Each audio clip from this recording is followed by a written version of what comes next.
आज मु आपण मानक पई नहीं आसी गोटे मिठार रेसिपी जहाँकि आपण माने घरे थिबा मात्र दुईटी सामान रे प्रस्तुत करि परिबे। एही राखी रे आपण माने एही रेसिपी को घरे ट्राई करंतु। जदि ए पर्यंत मो चैनल को सब्सक्राइब करि नाहंती ताहाले गोटे सब्सक्राइब करि देबे। पाखरे थिबा बेल आइकन को भी क्लिक करि देबे। एहा द्वारा मु जो नुआ वीडियो अपलोड करिवि तार नोटिफिकेशन आपण माने पाई परिबे।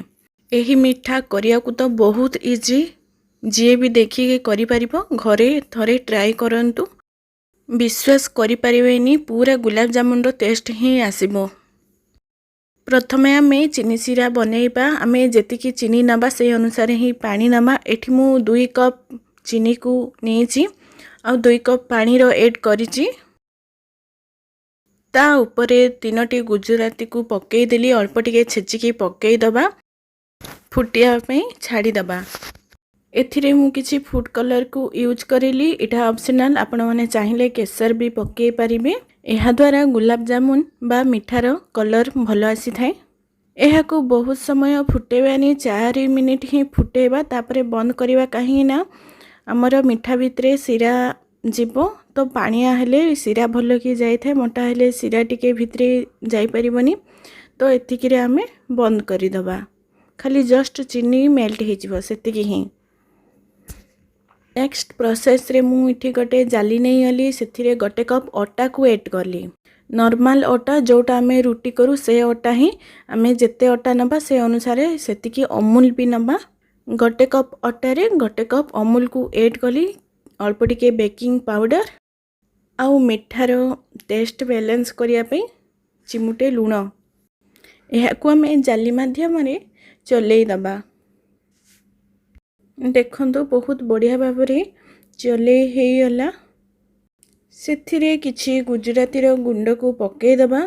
देखंतु अल्प टिके छेचिकी मु हाथ रे चकटी के पके दउची। मिठारे अटार बास्ना न आसिया पई सेथिरे आमे 2 रु 3 चम्मच घियो को ऐड कर दबा।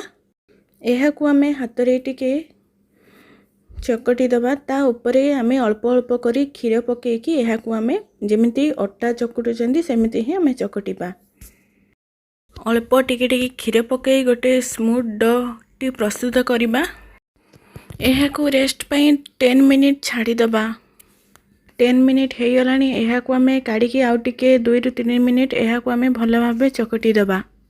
देखि पारुथबे हमरो डो पानिया नहीं कि हार्ड नहीं, बहुत बढ़िया भाबरे हमरो चकटा हेछि। एतिकी ही दरकार, हाथ रे भी लागु नहीं।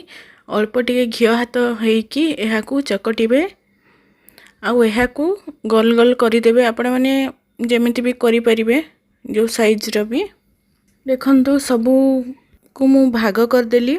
आपण माने टिके छोट गुळा करिवे, काहे ना मु टिके बड़ करि देछि, तो से मिठा भी टिके बड़ बड़ साइज हेछि। आपण माने चाहिले टिके जेते छोट करिवे सेते बेटर रहिबो।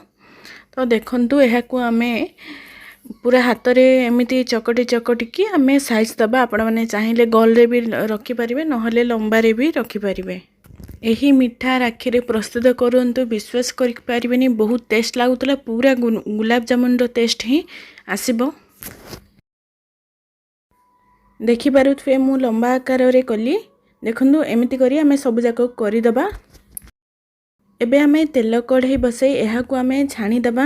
एही मिठा मानन को मने रखिबे तेल पूरा लो फ्लेम रे ही थिबो, आउ एही मिठा मानन को आमे लो फ्लेम रे ही फ्राई करिबा।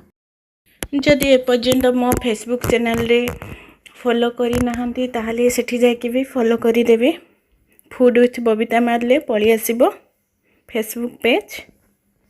गोटे साइड तो भलो भाबरे भाजी होई आसिलानी, आ गोटे साइड भी उल्टेई दबा। देखंतु आपण माने भाबुतबे एहा पुड़ी होला, किंतु एहा पुड़ी नी, आर कलर ही हमें एतिके ही आनिबार अछि। तो देखि पारुथबे चम्मच सहायता रे ही हमें धीरे धीरे करी उल्टेबा।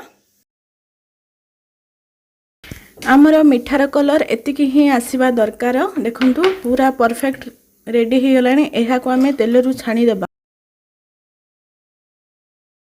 चीनी सिरा भी पूरा गरम थिबा अवस्था रे ही आमे पकेबा एही जामुन मानन को।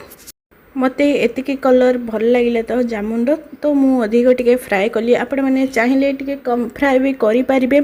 एहा को कम से कम आम 10 रु 15 मिनिट टिके गरम माने लो फ्लेम रे करी एहा को आम फुटिया पे छाड़ीदेबा। जदि आपण माने कम फ्राए करिथिबे ताहले कम चुली रे बसैबे। गोटे कप अटा गोटे कप अमूल रे प्रस्तुत हो गला आमर सॉफ्ट सॉफ्ट गुलाब जामुन। रहिली नमस्कार। वीडियो को शेष जाए देखिथिबारु धन्यवाद। जय जगन्नाथ।